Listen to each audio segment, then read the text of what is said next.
प्रिय विद्यार्थियों नमस्कार। आज हम राजस्थान के इतिहास में महाराजा जसवंत सिंह को पढ़ेंगे।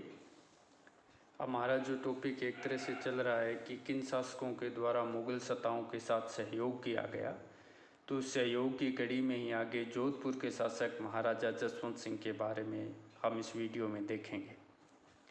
जसवंत सिंह जो कि जोधपुर के शासक गज सिंह के पुत्र थे, 1638 ईस्वी में उनकी मृत्यु के बाद ये जोधपुर के शासक बने और 1638 से 1678 तक इनका कार्यकाल रहा, जब तक इनकी मृत्यु नहीं हो गई। तो इनके इस कार्यकाल के दौरान मुग़लों के साथ इनके कैसे क्या कुछ संबंध रहे, उस संबंधों का जोधपुर रियासत के ऊपर या जोधपुर राज्य के ऊपर क्या प्रभाव पड़ा या इनकी क्या उपलब्धियां रही अपने कार्यकाल के दौरान, इस तरह की तमाम बातों की चर्चा हम इस वीडियो में करेंगे। तो सबसे पहले हम देखते हैं महाराजा जसवंत सिंह का राज्याभिषेक। जब 6 मई 1638 ईस्वी को जोधपुर के महाराजा गज सिंह की मृत्यु हो जाती है, तो उनकी इच्छा अनुसार ही, चूँकि गज सिंह ने अपनी मृत्यु से पूर्व ही अपने छोटे पुत्र जसवंत सिंह को अपना उत्तराधिकारी घोषित कर दिया था। उनके बड़े पुत्र थे अमर सिंह राठौड़, जिनकी एक कथा भी बड़ी राजस्थान विशेषकर बीकानेर क्षेत्र के अंदर प्रचलित है। और उसी अमर सिंह राठौड़ जो बड़े पुत्र थे, उनको जोधपुर का शासक ने घोषित करके गज सिंह ने अपने छोटे पुत्र जसवंत सिंह को अपना उत्तराधिकारी घोषित किया था। तो जब गज सिंह की मृत्यु हो जाती है तो जसवंत सिंह शाहजहाँ की सेवा में आगरा पहुंच जाते हैं और गज सिंह की इच्छा अनुसार शाहजहाँ ने जसवंत सिंह को उनका उत्तराधिकारी घोषित किया और इस अवसर पर उन्हें जोधपुर का राजा यानी राजा की उनको पदवी दी गई शाहजहाँ के द्वारा। इसके साथ ही 4000 जात व 4000 सवार का मनसब भी जसवंत सिंह को शाहजहाँ के द्वारा प्रदान किया गया। जसवंत सिंह के बड़े भाई अमर सिंह को संतुष्ट रखने के लिए शाहजहाँ ने उसे 3000 जात और 3000 सवार का मनसब दिया। इसके साथ ही उनको राव की पदवी भी दी गई तथा नागौर जैसा महत्वपूर्ण परगना भी जागीर के रूप में अमर सिंह राठौड़ को प्रदान किया गया। ये अमर सिंह राठौड़ वही थे जो जिनके साथ बीकानेर के शासक के मध्य मतीरे को लेकर के एक लड़ाई लड़ी गई थी 1644 ईस्वी में, जिसको मतीरे की राड़ के नाम से जाना जाता है। ये अपने गुस्सेले स्वभाव के कारण विशेष रूप से जाने जाते थे और इसी कड़ी में जब बादशाह के दरबार में उनके मीर बख्शी सलाबत खां को इन्होंने गुस्से में आकर अपनी तलवार से मौत के घाट उतार दिया था, जिसके कारण इन्हें भी अपने प्राणों से हाथ धोना पड़ा था। तो अब हम चर्चा करते हैं जसवंत सिंह का शाहजहाँ के साथ किस तरह का संबंध रहा। तो जसवंत सिंह का शाहजहाँ के साथ बहुत ही अच्छा संबंध रहा। शाहजहाँ उनकी सेवा से बड़े प्रसन्न रहते थे। इसी के परिणाम स्वरूप उनके मनसब में हम देखते हैं समय समय के ऊपर बड़ी बढ़ोतरी होती है।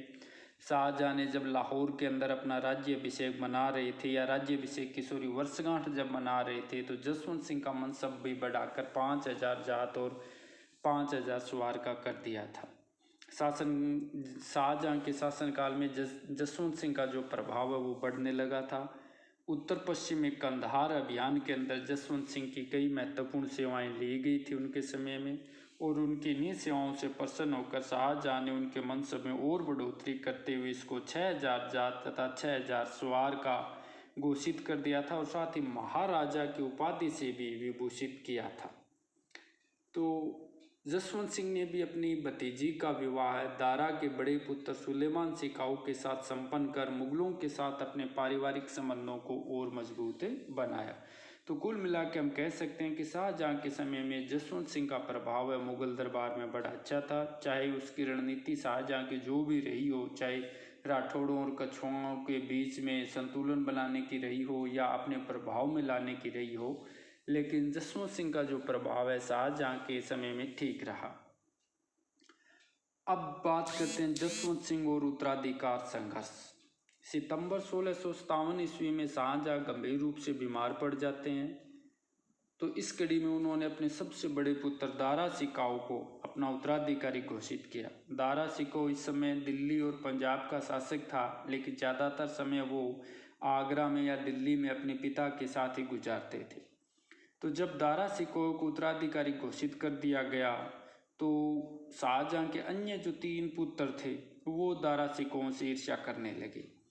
इन 3 पुत्रों में दारा शिकोह के बाद थे शुजा जो बंगाल के सूबेदार थे, तीसरे नंबर पर औरंगजेब जो दक्षिणी प्रांत के सूबेदार थे, और सबसे छोटे थे मुराद जो गुजरात का सूबेदार था। तो जब दारा शिकोह को उत्तराधिकारी घोषित कर दिया गया तो इन तीनों के द्वारा ही अपने अपने को उत्तराधिकारी का दावेदार घोषित करने के प्रयास किए गए। बंगाल में शुजा ने खुद को उत्तराधिकारी घोषित कर दिया, इधर गुजरात के अंदर मुराद ने अपने आप को उत्तराधिकारी घोषित कर दिया और बादशाह की पदवी धारण कर ली। लेकिन जो तीसरे नंबर के औरंगजेब थे उन्होंने अपने आप को कोई उत्तराधिकारी घोषित नहीं किया और ये दिखावा करते रहे कि वो अपने पिता से मिलना चाहते, इसलिए उन्होंने उत्तर की तरफ दक्षिण से कूच किया। बंगाल में शुजा ने आक्रमण की तैयारी शुरू कर दी और अपनी सेना लेकर 1658 ईस्वी में बनारस के निकट बहादुरपुर नामक स्थान पर पहुंच गए, जहां पर सुलेमान शिकोह तथा आमेर के राजा मिर्जा जयसिंह की संयुक्त सेना से उन्हें पराजित होना पड़ा और वो वापस बंगाल की तरफ भाग गए। इधर औरंगजेब और मुराद की संयुक्त सेना को रोकने की जिम्मेदारी जसवंत सिंह को दी गई और इस अवसर पर उसका मनसब भी बढ़ाकर 7000 जात और 7000 सवार कर दिया गया और साथ ही मालवा की सूबेदारी भी जसवंत सिंह को प्रदान की गई। जसवंत सिंह अपनी सेना के सहित औरंगजेब और मुराद की संयुक्त सेना को रोकने के लिए उज्जैन के निकट धर्मत नामक स्थान पर पहुंच गए, जहां पर इन दोनों की सेनाओं के मध्य युद्ध लड़ा गया जो इतिहास में धर्मत युद्ध के नाम से जाना जाता है। इस युद्ध में हालांकि जसवंत सिंह ने बहुत बहादुरी के साथ युद्ध लड़ा, लेकिन औरंगजेब के तोप खाने का सामना करने में उनकी घुड़सवार सेना असफल रही। परिणाम स्वरूप जसवंत सिंह को पराजय का सामना करना पड़ा और उनके साथी सरदारों ने उन्हें युद्ध क्षेत्र से निकाल लिया व जोधपुर जाने के लिए उनको विवश कर दिया। इस युद्ध में जसवंत सिंह पूर्ण रूप से पराजित हुए। एक तो चूंकि औरंगजेब के तोपखाने का मुकाबला घुड़सवारों से नहीं किया जा सकता था, साथ ही कुछ अन्य कारण भी थे, जैसे जो चुनाव युद्ध क्षेत्र का चुनाव किया गया वो स्थान भी उपयुक्त नहीं था। इसके अलावा जो जसवंत सिंह के नियंत्रण में राजपूत सेना थी उनमें भी संगठन का एक तरह से अभाव था और इसके साथ साथ कासिम खान जिनको गुजरात का सूबेदार नियुक्त किया गया था तथा आवश्यकता पड़ने पर जसवंत सिंह की सहायता के लिए नियुक्त भी किया गया था, उन्होंने भी आवश्यकता पड़ने पर जसवंत सिंह की कोई सहायता नहीं की। परिणाम स्वरूप जसवंत सिंह का इस युद्ध में पराजय का सामना करना पड़ा और वो जोधपुर चले गए। अब धर्मत के बाद क्या होता है ये हम इस वीडियो में देखते हैं। तो धर्मत के युद्ध में सफलता प्राप्त करने के बाद दोनों भाई यानी औरंगजेब और मुराद आगरा की तरफ बढ़े तथा सामूगढ़ का युद्ध है वो दारा के साथ लड़ा और दारा इस युद्ध में पूर्ण रूप से पराजित हुआ और आगरा व दिल्ली पर औरंगजेब और मुराद का अधिकार हो गया। इसी बीच आगरा से दिल्ली की तरफ बढ़ते समय औरंगजेब ने धोखे से मुराद को गिरफ्तार करवा लिया और 21 जुलाई 1658 ईस्वी को दिल्ली में अपना प्रथम राज्य अभिषेक है वो औरंगजेब के द्वारा करवाया गया व आलमगीर की पदवी या उपाधि है वो औरंगजेब के द्वारा धारण की गई। जब औरंगजेब बादशाह बन गया तो जसवंत सिंह को यह आशंका उत्पन्न हुई कि अब शायद उसे औरंगजेब का कोप भाजन बनना पड़ेगा, लेकिन मिर्जा राजा जय सिंह के समझाने पर वह औरंगजेब के दरबार में उपस्थित हुए और औरंगजेब ने जसवंत सिंह को क्षमा कर अपनी सेवा में ले लिया। इसके बाद आता है खजवा का युद्ध और जसवंत सिंह की इसमें क्या कुछ भूमिका रही। खजवा का जो युद्ध है वो औरंगजेब व उनके छोटे भाई शुजा के मध्य लड़ा गया था। जसवंत सिंह ने औरंगजेब की अधीनता में इस युद्ध में भाग लिया था, लेकिन वो अभी भी औरंगजेब के प्रति आशंकित थे और कहने को औरंगजेब भी जसवंत सिंह के प्रति पूर्ण आश्वस्त नहीं थे। जसवंत सिंह के मस्तिष्क में भयंकर संघर्ष चल रहा था और इसके साथ साथ वो शुजा से पत्र व्यवहार भी कर रहे थे और संघर्ष ये चल रहा था कि औरंगजेब व शुजा के स्थान पर वापस शाहजहां को बादशाह बनाया जाए। अतः खजुआ के मैदान में उन्होंने सुबह अचानक 5 बजे ही अपने सैनिकों के साथ औरंगजेब के पुत्र सुलेमान मोहम्मद के पड़ाव पर अचानक आक्रमण कर दिया और राजपूत सैनिक पड़ाव को लूटने लगे।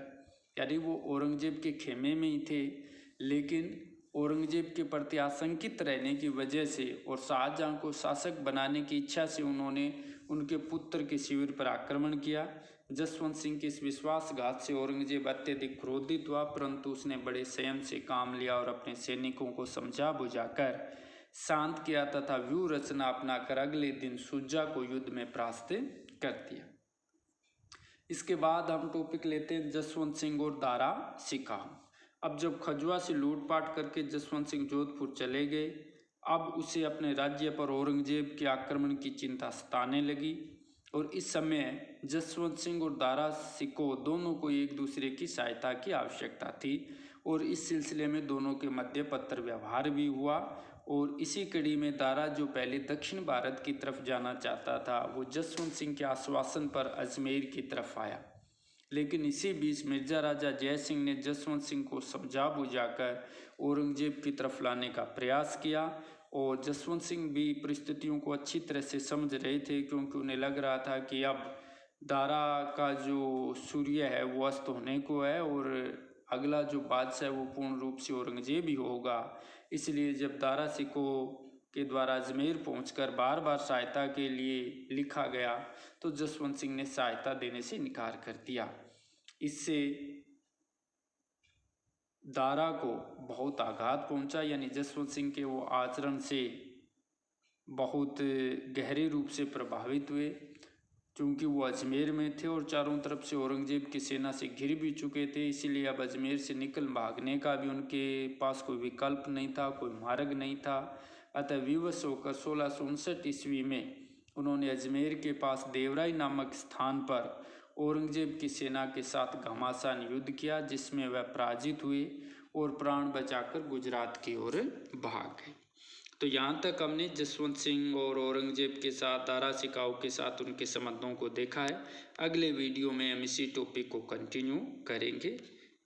उसमें हम इनकी जो अन्य उपलब्धियाँ या मुग़ल शासकों के साथ उनके अन्य संबंध है या औरंगजेब के समय जसवंत सिंह की जो कार्य प्रणाली रही या जो भूमिका रही उसके बारे में चर्चा करेंगे। Thank you.